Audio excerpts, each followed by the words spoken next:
right, we got to say hi to that special somebody. You know who it is? 3, 2, 1. Hi, Mom. All right, let's get into this. Here we go. Well, there's something that happens to the men in our family. If your last name is Kingsley, it is a guarantee that eventually you will die by falling off of something. Oh. That's what gets us. It's not cancer, it's not old age, it's falling off of stuff. And it's well documented in our family history. A wagon, a horse, a ladder. If it can move fast, and if it's high up there, we just need as a family to steer clear. A year or so ago, my dad fell down the stairs and he cracked 2 of his ribs. And the first thing he said to my brother and I was, well, at least I didn't die. Which, like, we kind of like a dark sense of humor, but with so much bad stuff that's happened to the men in our family, my brother and I, we just know better. All right, we've learned these lessons. It's roller coasters, mountain climbing, bungee jumping, pole vaulting. You couldn't even pay me to walk up an uncarpeted flight of steps in my socks. Not gonna happen. The stakes are too high because for us, the stakes are life and death. And as we come to our text today, the stakes are high, incredibly high. And you need to know that if you're a believer, the stakes are always high. They're always eternal, and they always matter. And what is at stake in our text today is the very reputation of Christ. So turn to Ephesians 5. Turn to Ephesians 5. And before we get into it, while you're turning there, by way of reminder, the book of Ephesians is a book that begins in eternity past with the Father's grand and epic plan to display the triumph of his Son. It's a book that parades Christ as the greatest hero, as the greatest champion, as a king who has real power. Power to overcome sin and death. Power to forgive and redeem. Power to make the dead alive. Power to unite Jew and Gentile together. Power to form a new humanity. Christians, the church. And hopefully, through this series, you've been able to see the church is so much more than what we thought. The church really is a trophy. It is the trophy of what Christ has accomplished. It displays for the entire world, both the natural and the supernatural realm. So even to the demons, even to angels, it displays that Christ has had victory. There's nothing else like that. The church is the jewel in the crown of Christ. And if you remember, the question 2 weeks ago was this: how must I live? And that question is everything for you and I. That's everything. Look, what good is a trophy if it doesn't shine? What good is a jewel if it doesn't shimmer? And what good is a Christian who doesn't act like a Christian? And the answer is really simple. If that's the case, then you're no good. You're no good. You're not doing what you're supposed to be doing. You're not serving your purpose. You're not playing your role. You're not reflecting God. The stakes are high, and you're trying to jump off a cliff. We need to get this right. When we get it right, we radiate. We reflect Christ's victory. And when we get it wrong, we spit in the face of all that God has accomplished, all that his Son has accomplished on our behalf. And so we need to ask ourselves the very simple yet incredibly profound question of how must I live? And I know you guys like your sermon titles. So here is the sermon title. How must I live? And we can call this part 2 because this is part 2. And the verses today, if you're not already there, are Ephesians 5, verses 7 through 14. Ephesians 5, verses 7 through 14. And today, there are really 3 commands. There are 3 commands that control all of these verses. And if you understand these 3 commands, and if you listen to them, and if you take them to heart, and if you heed what these commands say, then you'll know exactly how to live. And then you'll live a life that displays what God wants your life to display. And so let's get into this. Here is the first command, and it is this. Number 1, this marker is dying. I'm going to get the other one. Good thing I didn't kick it very far. It's okay. It's still black. I know you guys wanted this color. Oh, look at that. See? Don't partner with unbelievers. Don't partner with unbelievers. And this is verses 7 through 8a. Look at chapter 5, verse 7. Look at chapter 5, verse 7. Listen to what Paul says. He says, therefore, do not become partners. Do not become partakers with them. And one of the questions is, what does a partaker, what does it mean to partner? To partner with them being unbelievers. And let me be really clear here. This text is not teaching. This text is not teaching that all your friends have to be Christians. It's not prohibiting having an unbelieving friend. Put it this way, you can have friends that are unbelievers. But the idea here of partnering, the idea of being a partaker, is that you join in. It's that you join into that kind of lifestyle. It would be like if there's a person here, and this person is an unbeliever, all right? And they're doing thing A, or evil thing B, or evil thing C, and then that's you right there. And you go, you know what? I actually love doing A, so let's do that evil A thing. Or you're like, yeah, B, yeah, sign me up. I love doing that really bad B thing. Or the C thing, you're like, yeah, get me in that. That's what it means. And Paul goes, don't even go there. And the rhetoric is, why would you ever do that? And that's remember, we're coming off the heels of verse 6. Look at the end of verse 6. Because of these things, the wrath of God comes upon the sons of disobedience. Paul's like, well, why would you ever join in this? The wrath of God comes upon, it's imminent, it's looming, and it will hit this guy eventually. It's just a matter of time. And Paul goes, look, sin is not harmless. He goes, why would you ever put yourself in that kind of danger? That's crazy. He goes, don't partner, don't even go there. You need to be different. And here's the other reason. The rhetoric is not just, well, why would you ever do that? The rhetoric is also, why would you ever go back to that? Why would you ever go back to that? Look at verse 8. Look at verse 8.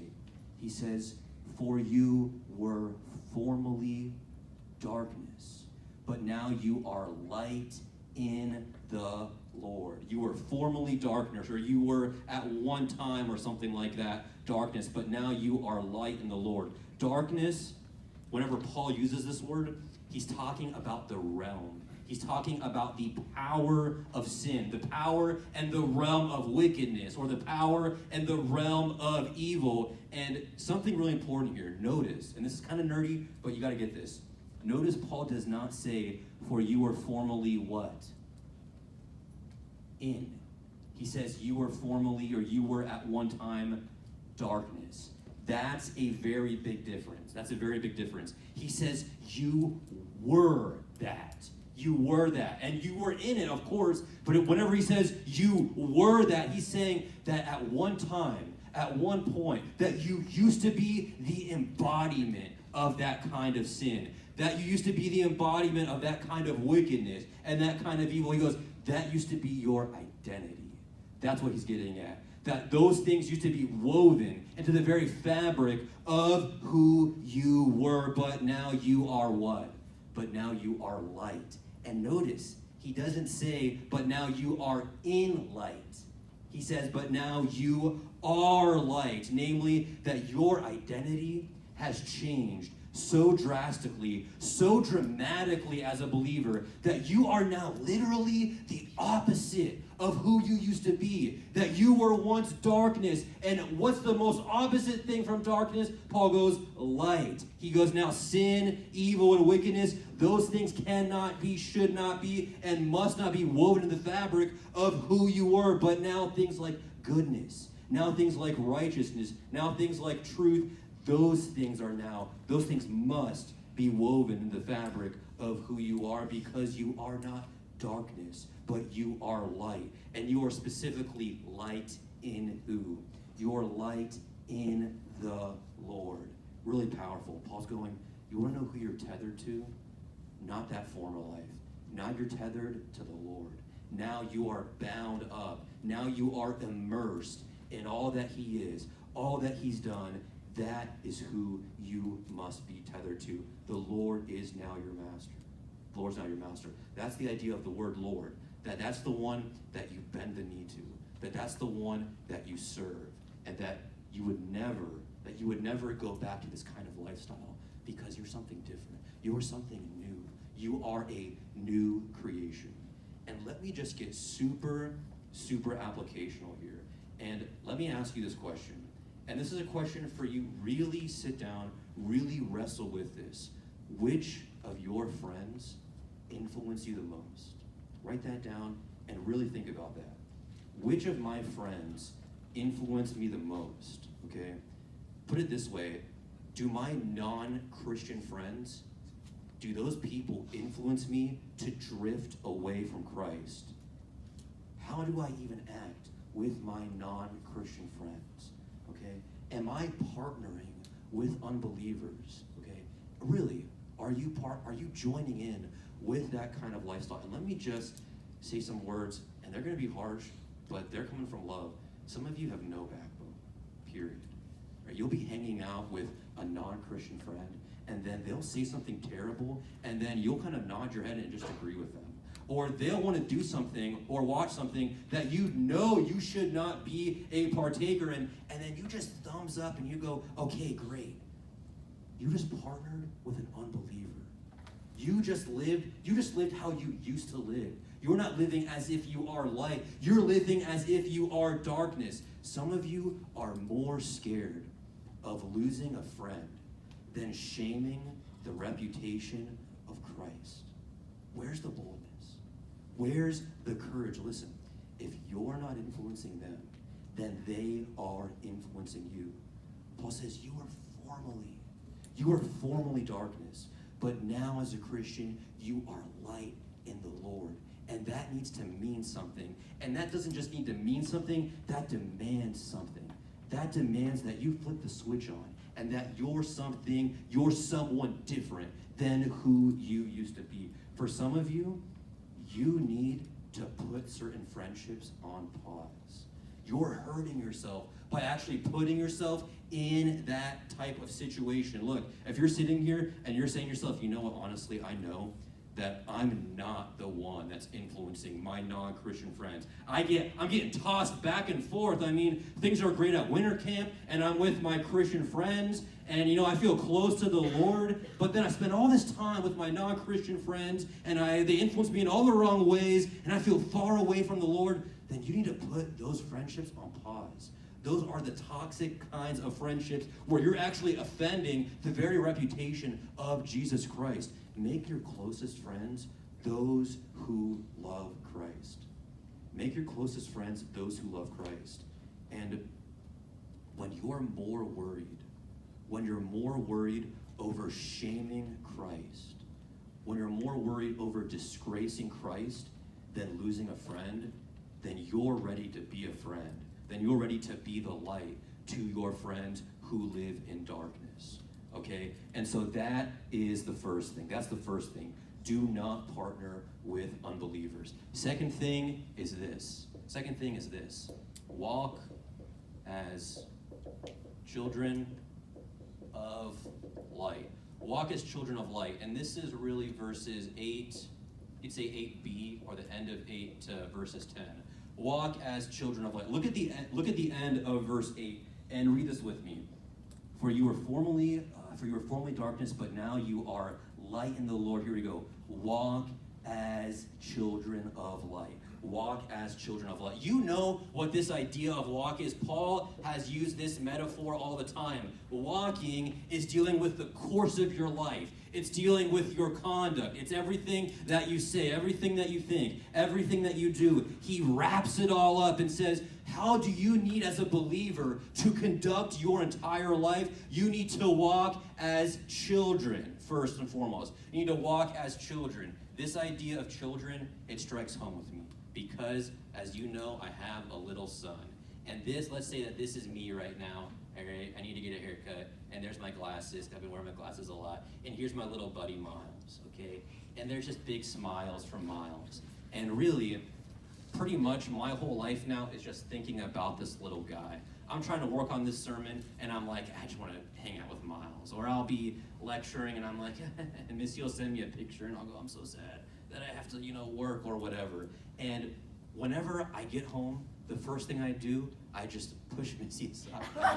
I'm like, where's that little cute guy? And I grab my son, and I hold him, and I just bring him close. And that's the sweet spot. That is like the best thing in life now, is I just hold him, and then he spits up all over me, and I'm like, well, I'm gonna change my shirt now. And then I change it, and then he goes, "Ugh," and then I gotta change it again. I'm on like round 4 for today.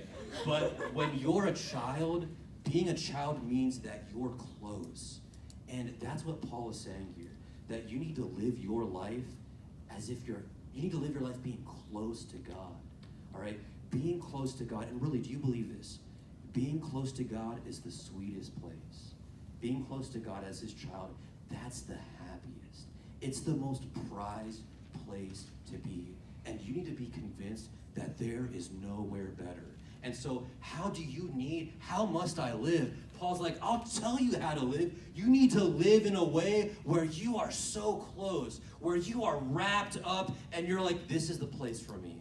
All right, I need to, I want to, I must be close to God. And not just close to God as a child, but specifically children of light, not children of darkness, not of sin, not of wickedness. And just as the light stands against the darkness, so too now God has changed you and transformed you, that God has pierced through the darkness, and he's changed your entire life, and now your life needs to evidence Christ's victory.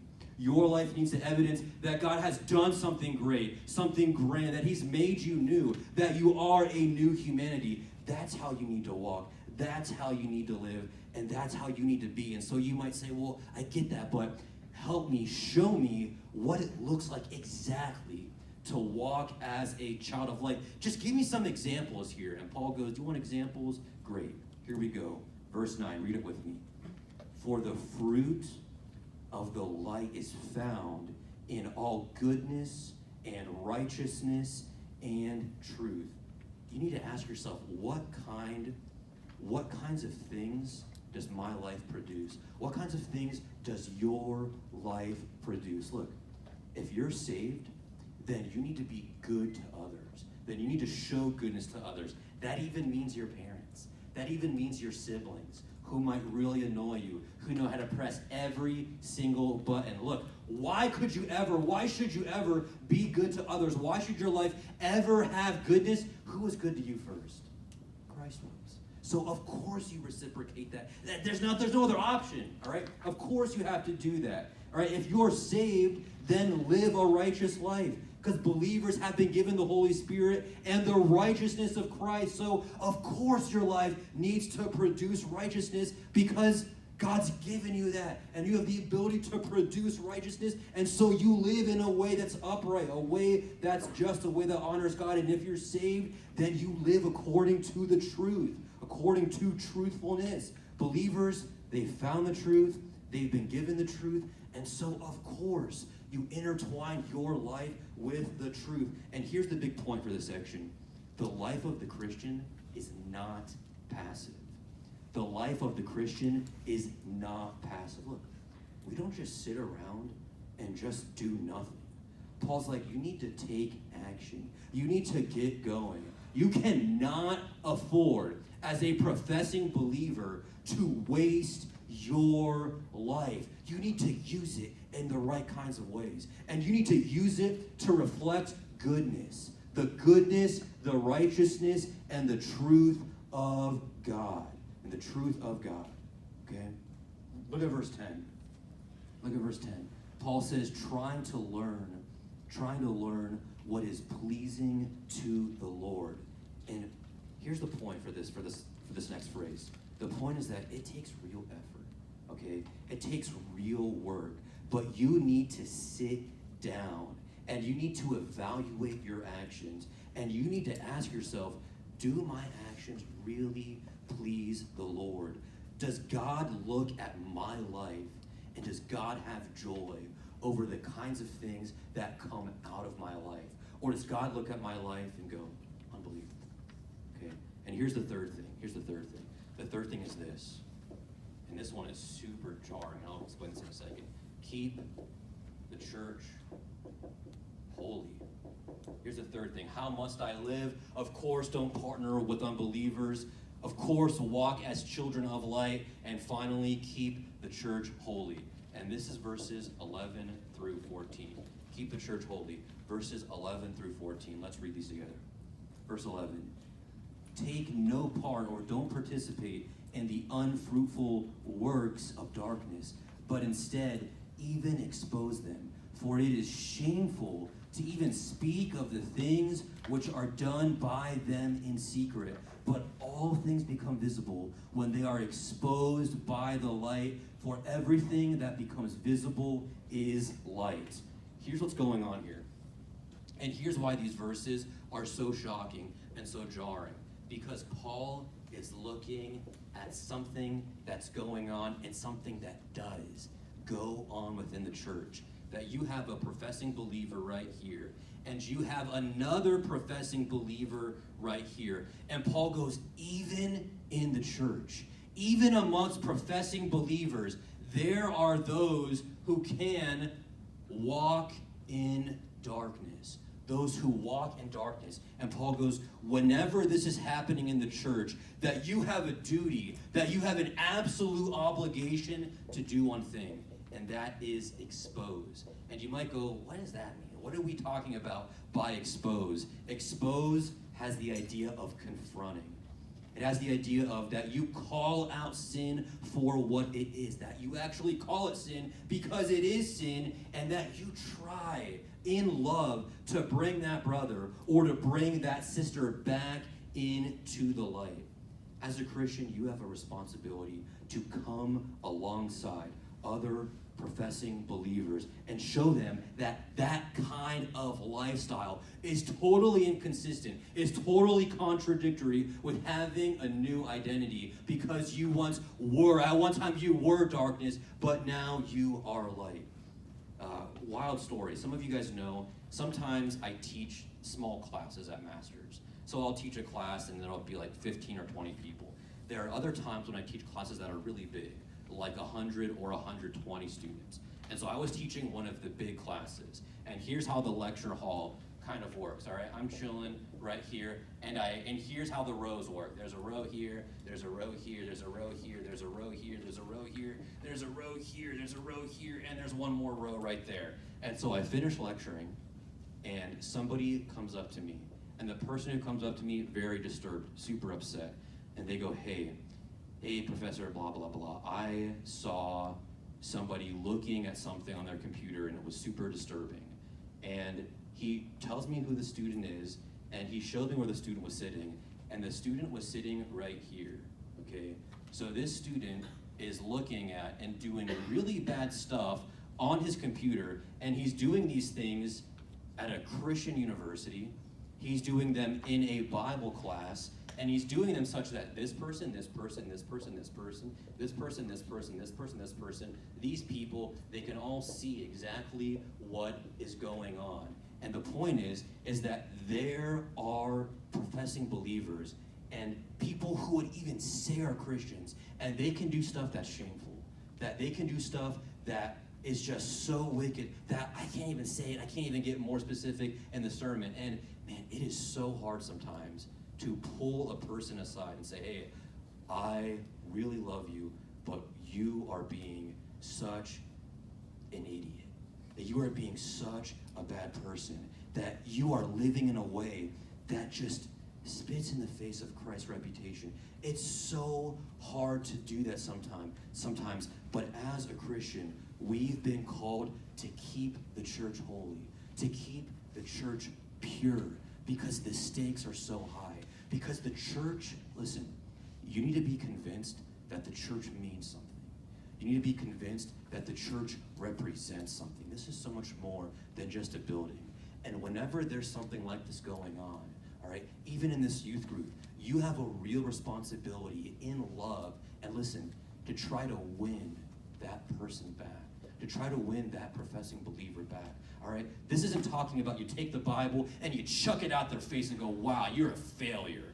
All right, this is about you going, I really want you to get this, all right? You were in the darkness. You were darkness, but now you're light. And so let me help you. Let me show you what it means. What can I do to come alongside you and get you from A to B? Paul goes, the stakes are so high, and so you have to keep the church holy. And that's what's going on here in verse 14. And let's end with this. Verse 14. For this reason it says, awake, sleeper, and arise from the dead, and Christ will shine on you. The Apostle Paul here is addressing professing believers who fell into darkness, professing believers who are content, who are happy, who are okay with trying to live a life of sin. And you know what he tells them? He kicks them. He kicks them in the pants and says, it's time to wake up. All right, your eyes, you need to open your eyes. You need to see the light, all right? There's this sense of urgency. Paul is saying right here, right now, you need to make a decision that you need to walk away from that kind of a lifestyle and walk as a child of light and let Christ shine on you. That the approval of Christ is so much more than the approval of the world. It's so much more than whatever the flesh, whatever sin promises to offer you. And so as you go about your day, as you go about your week, as you go about this month, as you go about the year, really ask yourself, how must I live? And how am I living? I think the majority of you will sit here and say that you're a professing believer, that you've been changed, that you've been transformed, all right, that God has done incredible things and given you salvation. And if these things are not happening in your life, let me be the one to challenge you right now to really evaluate your friendships. Really consider, am I partnering? Am I partaking in the kind of lifestyle that shames Christ? Is the conduct of my life really diametrically opposed to the darkness? And am I one who's coming alongside other believers for their good, to keep the church pure, to make sure that we collectively proclaim the kinds of things that we need to proclaim? And so how must I live? Ephesians 5, 7 through 14. See you.